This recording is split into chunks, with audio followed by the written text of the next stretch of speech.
चर्चा विद राजीव में आपका स्वागत है। यानी बड़ी बड़ी बातों के बीच छोटी बातों पे चर्चा। जी हाँ, ये बातें छोटी है जरूर, लेकिन मैं इन छोटी बातों पे चर्चा करने के लिए मजबूर हूं, क्योंकि ये छोटी बातें बहुत जरूरी है एक मजबूत और आत्मनिर्भर भारत के लिए।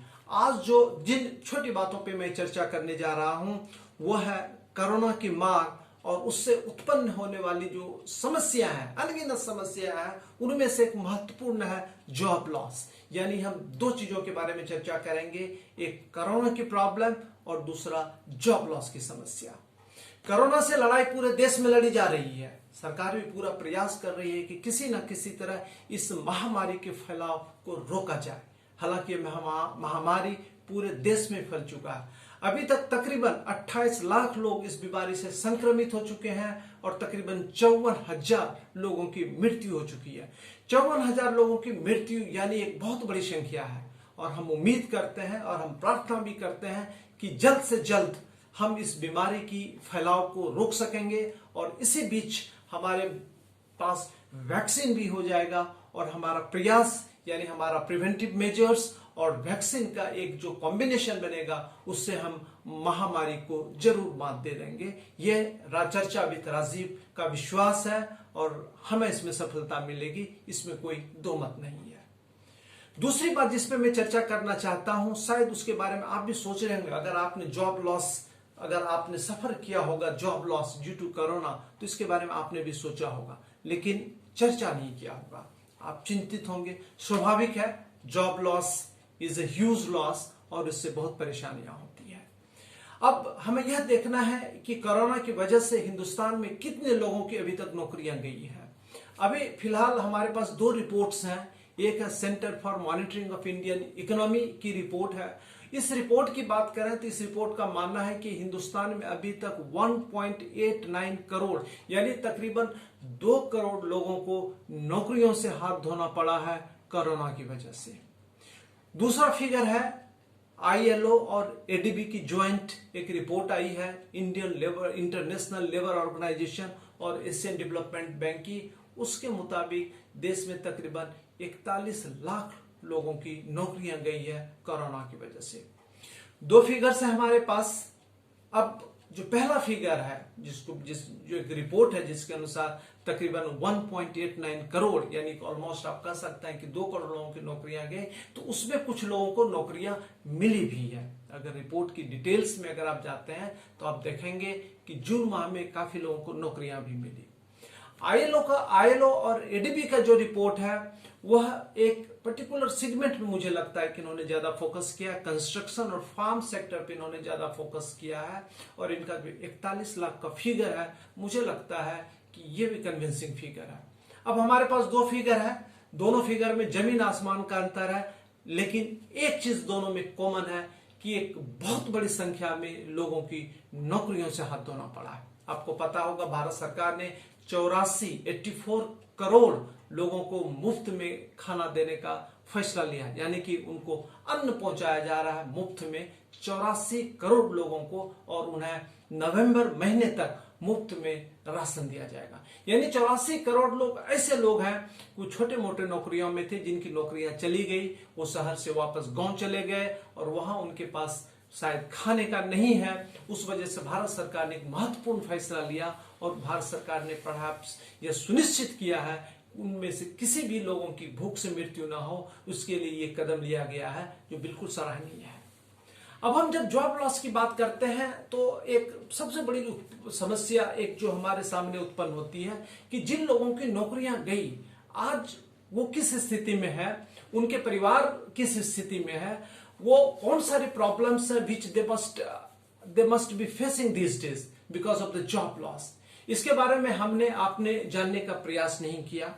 आपकी नौकरी नहीं गई है, आप नौकरी करने में व्यस्त हैं। जिनकी नौकरी चली गई वो या तो चर्चा कर रहे हैं, चिंता कर रहे हैं, डिबेट कर रहे हैं। मैं आपसे चर्चा इसलिए कर रहा हूं, मैं चाहता हूं कि इसका भी कोई ना कोई एक समाधान सरकार निकाले। सरकार मैं मानता हूं कि बहुत कुछ नहीं कर सकती है, सारी चीजें सरकार के ऊपर ही हमें नहीं छोड़ना चाहिए।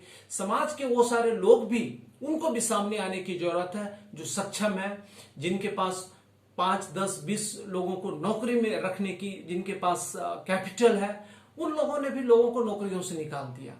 कई बड़े बड़े ऑर्गेनाइजेशंस में लोगों को नौकरियों से निकाल दिया, पता नहीं किस वजह से निकाला। इसलिए एक चर्चा में मैंने ये रिक्वेस्ट किया था, मैंने एक सजेशन दिया था कि भारत सरकार एक कमीशन फॉर्म करे और वह कमीशन उन सारे सिचुएशंस को स्टडी करे कि किस वजह से किन किन कंपनियों ने लोगों को नौकरियों से निकाला, ताकि उसका एक लॉन्ग टर्म लास्टिंग सॉल्यूशन निकाला जा सके। और उसमें यह भी देखने की जरूरत है कि क्या इन कंपनियों के पास फाइनेंशियल हार्डशिप्स की वजह से इन्होंने ये डिसीजन लिया, या फिर उन्होंने they took the decision for the sake of taking the decision, और उन्होंने कोरोना के नाम पे हिंदुस्तान के गरीब लेसर मॉर्टल्स के साथ इनजस्टिस किया।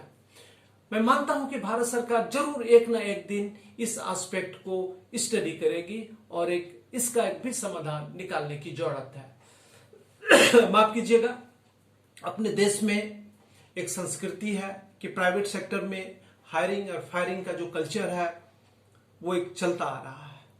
उनके नॉर्म्स हैं, उस नॉर्म्स के मुताबिक वो लोगों को रखते हैं और उसके हिसाब से लोगों को निकाल देते हैं। बहुतों को नोटिस पीरियड भी नहीं सर्व करने दिया जाता है। अगर नोटिस पीरियड सर्व नहीं करने दिया जाता है तो उनको 1 महीने का कंपनसेशन दे देते हैं। कई कंपनीज 3 महीने का कंपनसेशन दे देते हैं, जिस चीज को आप क्वेश्चन नहीं कर सकते हैं क्योंकि वो लीगली वैलिड है, अप्रूव्ड है। बाकी अलाउंसेस की बात होती है, बाकी अदर जो आपके बेनिफिट्स हैं एज एन एम्प्लॉय वो आपको मिलता भी है, नहीं भी मिलता है।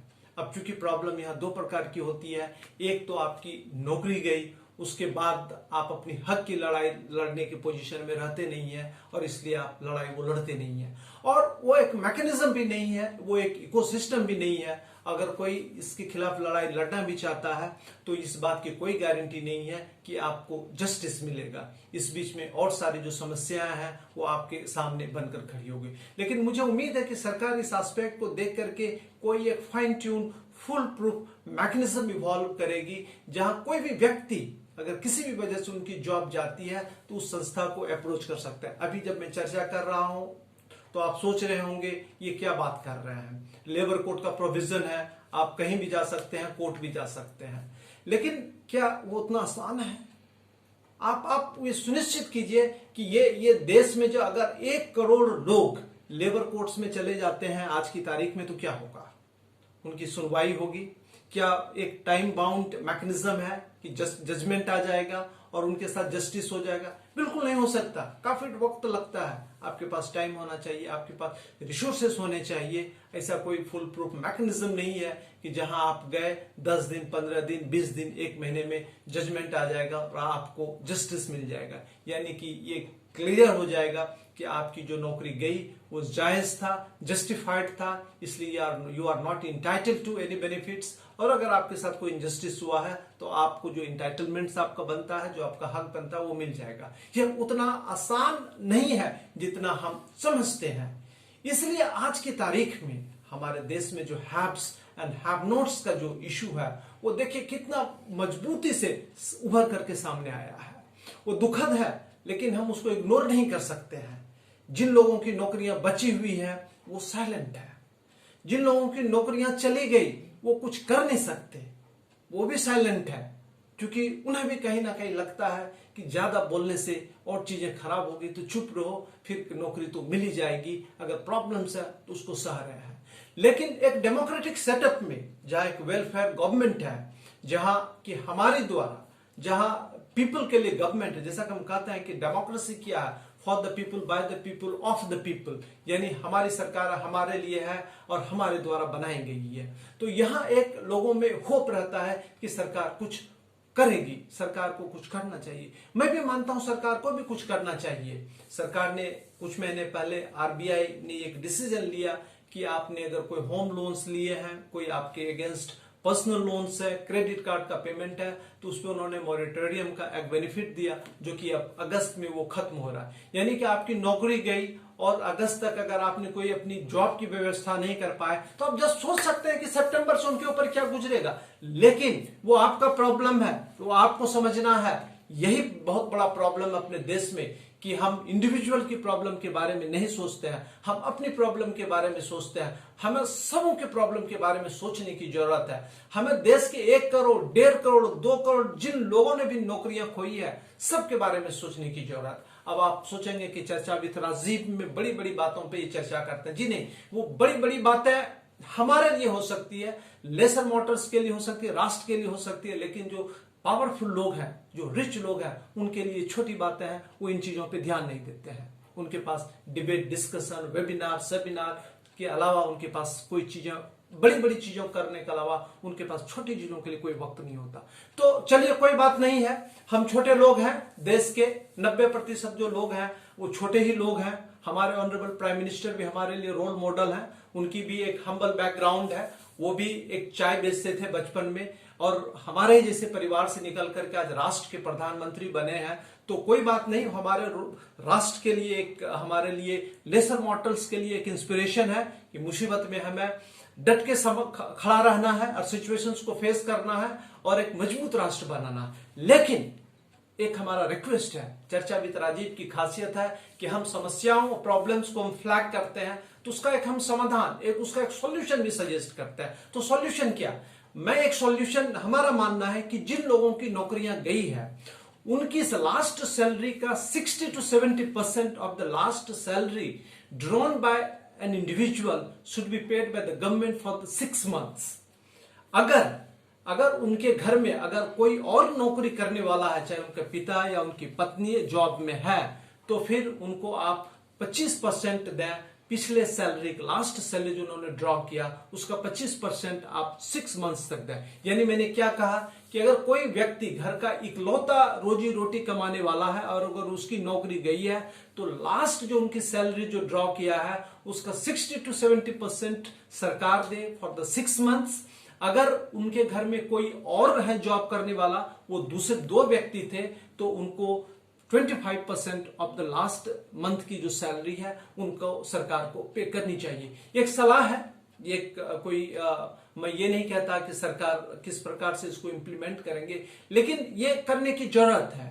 जो हमें ये समझने की जरूरत है कि लोग फाइनेंशियल स्ट्रेस में आ गए हैं जॉब लॉस की वजह से। और दुख की बात यह है कि काफी संख्या में ऐसे लोगों को नौकरियों से ऐसे कंपनियों ने निकाला, बिना किसी वजह के निकाला। उन्होंने कोरोना के नाम पे, यानी उन्होंने कोरोना के एक अपॉर्चुनिटी के रूप में लिया कि कोरोना की वजह से हमारे बिजनेस ठप पड़ गए, इसलिए हम लोगों को निकाल रहे हैं। अरे भाइयों, आप ये बताएं, पिछले 20 साल 25 साल से प्रॉफिट कमा रहे हैं, आपका बैलेंस शीट कह रहा है, और अगर एक साल यानी इस फाइनेंशियल ईयर में अप्रैल ऑनवर्ड से अगर आपका बिजनेस हिट हो गया है, तो क्या आप लोगों को निकाल देंगे? नहीं। उस समय तो आपको लोगों को और रिटेन करना चाहिए और कहना चाहिए कि नहीं, हमने इतने सालों तक आप लोगों की वजह से इतने पैसे कमाए हैं और आज मुसीबत में हम आपके साथ खड़े हैं।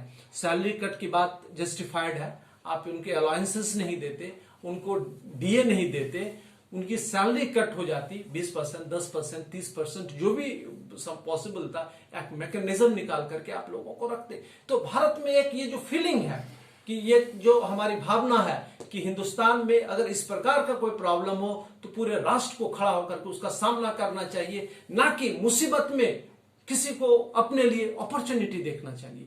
आज इतना ही। मुझे लगता है क्या कि इस पे जरूर आप भी चर्चा करेंगे, जैसे मैंने आपसे वादा किया था कि चर्चा विद राजीव में हम बड़ी बड़ी बातों के बीच में हम छोटी बातों पे चर्चा करते हैं, लेकिन ये बातें बहुत छोटी तो है जरूर, लेकिन हम इसको चर्चा करके यह मैसेज देना चाहते हैं कि राष्ट्र निर्माण में छोटी छोटी बातों की बहुत बड़ी भूमिका है। धन्यवाद।